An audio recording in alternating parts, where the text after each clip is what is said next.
नमस्कार, मैं हूँ आपका दोस्त विजय विद्रोही। आप मुझसे जुड़ चुके हैं, इसके लिए आप सबका तहे दिल से शुक्रिया और अगले 7-8 मिनट में आपसे जुड़े रहने की कोशिश करूँगा। तो दोस्तों 4 जून को नतीजे जो भी आए, लेकिन पॉलिटिकली सियासी तौर पर, राजनीतिक तौर पर बहुत तोड़-फोड़ होने वाली है, बहुत टूट-फूट होने वाली है। प्रधानमंत्री कह रहे हैं कि सियासी भूचाल आएगा और बड़ी-बड़ी वंशवादी पॉलिटिकल पार्टियाँ उसमें उड़ जाएँगी। अब 4 जून को उनका तंबू उखड़ेगा, उड़ जाएगा सियासी भूचाल में या नहीं, ये तो 4 जून बताएगा। लेकिन एक और जो शरद पवार का एक बयान है, उस पर भी गौर फरमाना चाहिए। उनका कहना है कि 4 जून के बाद बहुत सी इंडिया पॉलिटिकल फ्रंट की और दूसरी एनडीए पॉलिटिकल फ्रंट की भी छोटी पार्टियां कांग्रेस के साथ आ सकती हैं और या कांग्रेस के साथ मर्ज कर सकती हैं। इसमें क्या शरद पवार की भी पार्टी होगी? छोटी पार्टियों का क्या होगा? कुछ का अस्तित्व क्या बिल्कुल खतरे में पड़ जाएगा? भले ही वो एनडीए का हिस्सा हो या इंडिया का। यानी मोदी जी दोबारा तिबारा सत्ता में आए, तो भी उनका साथ देने वाली छोटी पार्टियों को लेकर कोई भूचाल आएगा। इंडिया सत्ता में आया, तो क्या छोटी पार्टियों को लेकर भूचाल आएगा या इंडिया सत्ता में नहीं आया, तो इंडिया से जुड़ी हुई छोटी पार्टियों का क्या होगा? उत्तर से शुरू करते हैं। National conference PDP, Jammu Kashmir में। एनसी अलग चुनाव लड़ रही है। महबूबा मुफ्ती की पार्टी, फारूक अब्दुल्ला की पार्टी और महबूबा मुफ्ती की पार्टी दोनों अलग-अलग चुनाव लड़ रही हैं। 3 सीटें घाटी की लड़ी जा रही हैं। मोटे तौर पर कहा जा रहा है कि नेशनल कॉन्फ्रेंस तीनों सीटें निकाल सकती है। अगर ऐसा होता है, तो नेशनल कॉन्फ्रेंस और कांग्रेस के बीच में संबंध और मजबूत होंगे और इस साल सितंबर में होने वाले विधानसभा चुनाव में एक मजबूत गठबंधन के रूप में चीजें सामने आ सकती हैं। लेकिन पीडीपी का क्या होगा? महबूबा मुफ्ती की पार्टी का क्या होगा? क्या वो मजबूरी में ड्रिफ्ट कर जाएगी बीजेपी के साथ? गुलाम नबी आजाद ने तो अपनी पार्टी बनाई थी, चुनाव भी नहीं लड़ रहे। उनको लग रहा है कि बीजेपी के साथ सितंबर में वो अ, बिना मिले पर्दे के पीछे चुनाव लड़ लेंगे और बीजेपी उनको मुख्यमंत्री बना देगी। क्या ये खामख्याली है? या गुलाम नबी आजाद की बीजेपी को जितनी जरूरत थी कांग्रेस को गाली-गलौज करने की, उतनी हो गई, अब कोई जरूरत नहीं रहेगी और गुलाम नबी आजाद के लोग भी बहुत कुछ तो वापस कांग्रेस में आ गए हैं। लेकिन इंडिया गठबंधन अगर सत्ता में आता है या बहुत अच्छा करता है और विधानसभा चुनाव के परिप्रेक्ष्य में बहुत अच्छी स्थिति में आता है, तो पीडीपी तो हो सकता है गुलाम नबी आजाद के सारे साथी भाग आएं और अकेली पार्टी में अकेले गुलाम नबी आजाद रह जाएं। अकाली दल पंजाब की बात करते हैं, अलग चुनाव लड़ रही है बीजेपी से अलग। नेचुरल अलायंस है अकाली दल और बीजेपी, जैसे शिवसेना और बीजेपी नेचुरल अलायंस हुआ करते थे, दोनों अलग हो गए। अब पंजाब में भटिंडा में एक असर है थोड़ा बहुत। हरसिमरत कौर, सुखबीर सिंह बादल की पत्नी, प्रकाश सिंह बादल की बहू, वहां से लगातार 3 बार चुनाव जीत चुकी हैं। वोट का मार्जिन 1.25 लाख से घटकर 19,000 फिर 21,000 पर आया है। इस बार बड़े मुश्किल मुकाबले में फंसी हुई हैं, लेकिन बड़ी बात है कि पंजाब में कहा जा रहा है कि 13 सीटें आम आदमी पार्टी और कांग्रेस के बीच में बढ़ जाएंगी और हो सकता है अकाली दल को एक भी सीट नहीं मिले। तो क्या होगा? विधानसभा चुनाव में वैसे भी उनका वोट शेयर बहुत कम आ गया है, अलग-थलग पड़ गई है पार्टी। और क्या वो पंथक कमेटी की पार्टी बनकर रह जाएगी, एसजीपीसी की पार्टी बनकर रह जाएगी? बड़ा सवाल उठता है। सटा हुआ हरियाणा, हरियाणा में जेजेपी पार्टी दुष्यंत चौटाला ने बनाई, आईएनएलडी अलग पार्टी है, तो चाचा, ताऊ, भतीजा, बुआ, भाई, बहन, सबके बीच में एक बड़ा-सा घालम-घेल हो गया है चौटाला परिवार, देवीलाल परिवार में की पार्टियों के बीच में। और क्या विधानसभा चुनाव भी इस साल होना है, तो क्या विधानसभा चुनाव से पहले ये परिवार की पार्टियां क्या ये समझेंगी कि एक होकर ही चुनाव लड़ा जा सकता है और अलग-थलग लड़ें तो ये पार्टियां खत्म हो जाएंगी? लोकसभा चुनाव में इनके हिस्से में एक सीट आती दिखाई नहीं दे रही। दुष्यंत चौटाला की जननायक जनता पार्टी बनाई थी उन्होंने और 10 विधानसभा में सीटें भी मिली थी, एमएलए भी बने थे। खट्टर सरकार के साथ वो मंत्रिमंडल में भी रहे। अब बीजेपी को उनकी जरूरत पड़ेगी विधानसभा चुनाव में या नहीं पड़ेगी, ये भी कहना मुश्किल है। और क्या उनकी बार्गेनिंग पावर का क्या होगा? सत्ता के बिना कब तक वो पार्टियां एक रह पाएंगी? और अगर जैसा माना जा रहा है कि कांग्रेस बहुत अच्छा करने वाली है हरियाणा में, तो इनमें जाट नेता हैं, ऐसी पार्टियां आईएनएलडी और जेजेपी से जुड़े हुए, क्या कांग्रेस की तरफ ड्रिफ्ट करेंगे? उनको लगेगा कि कांग्रेस की छतरी के नीचे आकर विधानसभा चुनाव का टिकट मिल जाए तो हरियाणा में सत्ता में कांग्रेस की वापसी की संभावना ज्यादा है, तो कुछ मलाई हाथ में आ सकती है। आम आदमी पार्टी की सेहत पर फर्क नहीं पड़ने वाला नहीं है। हालांकि अरविंद केजरीवाल लंबे समय तक जेल में रहते हैं, तो फर्क भी पड़ेगा सेहत में। जैसे जेल में गए कुछ दिनों के लिए, 50 दिन के लिए, तो स्वाति मालीवाल वाला चक्कर पड़ गया और कुछ और लोगों की महत्वाकांक्षाएं जाग सकती हैं। आम आदमी पार्टी अगर पंजाब में लोकसभा चुनाव में बहुत अच्छा नहीं करती है, यानी कांग्रेस के मुकाबले सीटें ठीक काफी कम आती हैं, तो भगवत मान की मुख्यमंत्री पद को लेकर या उसको लेकर भी कुछ सवाल उठ सकते हैं। तो आम आदमी पार्टी में हिचकोले आते रहेंगे, लेकिन वो टिकी रहेगी। एक तरह से राष्ट्रीय पार्टी भी है, दिल्ली चुनाव की भी तैयारी करनी है। अगले साल फरवरी में 25 में दिल्ली में भी चुनाव है। मायावती का क्या होगा? 19% वोट पिछले लोकसभा चुनाव में मिला, 12% पिछले विधानसभा चुनाव में मिला। जाटव वोटों का 70% वोट करीब करीब उनके खाते में जाता रहा है।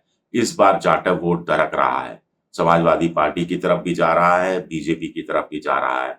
मान लीजिए स्थिति ऐसी बनती है कि बहुजन समाज पार्टी को, मायावती को 5-6% वोट मिलता है लोकसभा चुनाव में और एक भी सांसद नहीं जीत कर आता है, तो बीजेपी को तो जरूरत पड़ेगी नहीं।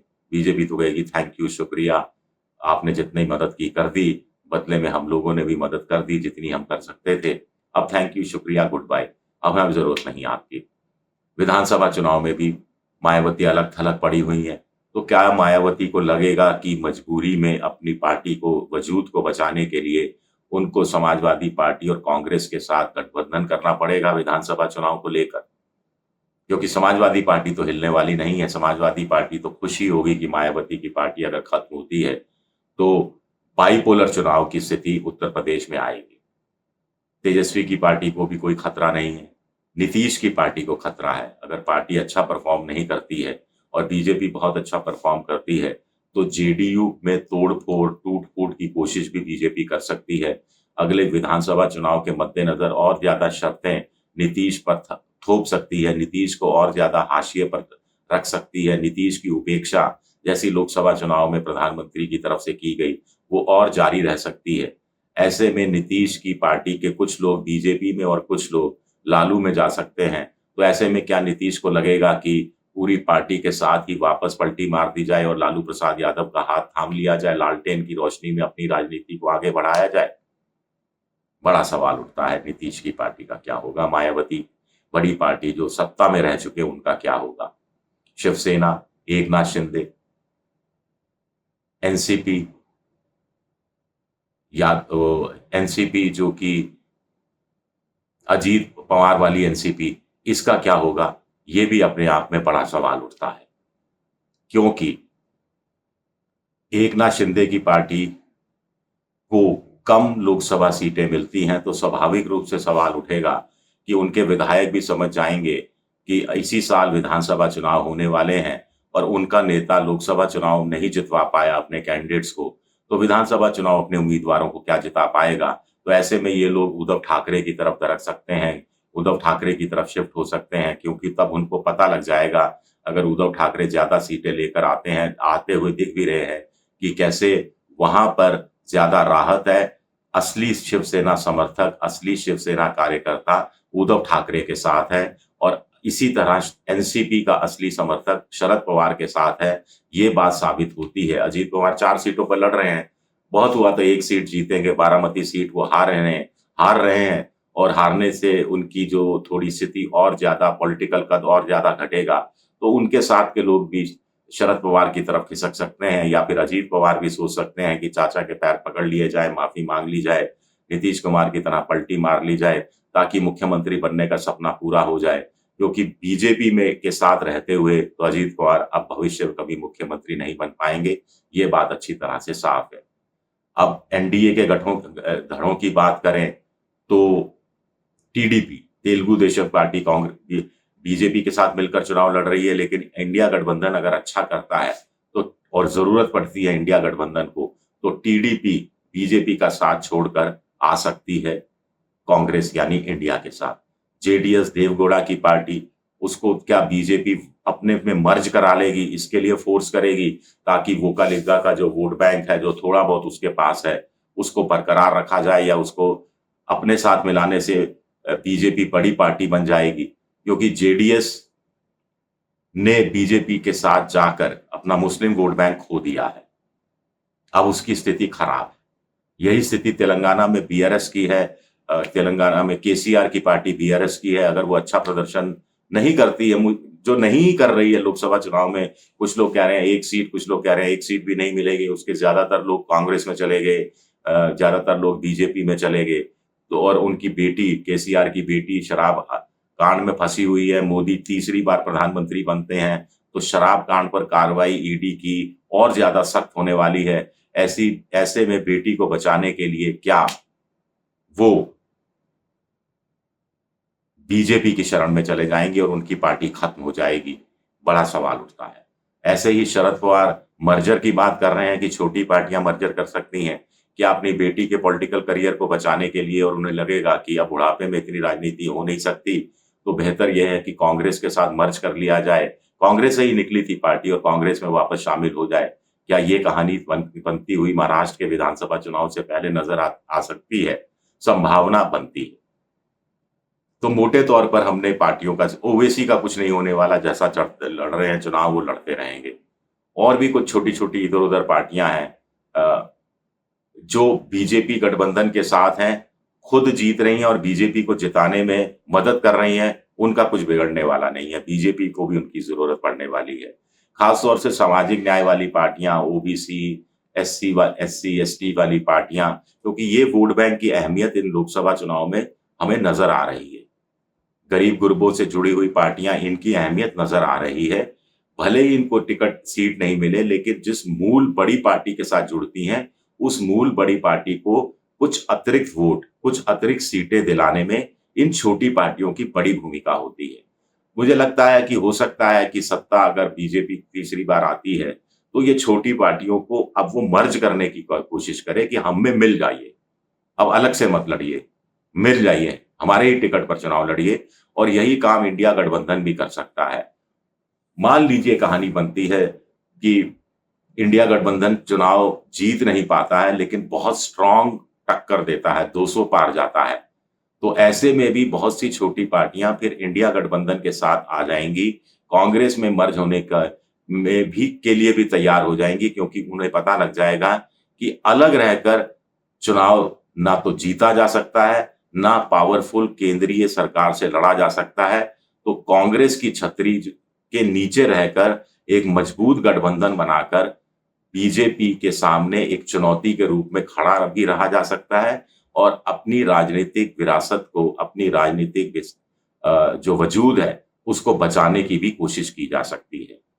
शुक्रिया मेरा ये वीडियो देखने के लिए। पसंद आए तो लाइक कीजिए, सब्सक्राइब कीजिए, शेयर कीजिए, घंटी जैसी आकृति बेल आइकन दबा दीजिए ताकि नया वीडियो आए तो तत्काल आपको जानकारी मिल जाए। आप मेंबरशिप ड्राइव में जा सकते हैं, मेरी आर्थिक मदद की कोशिश कर सकते हैं।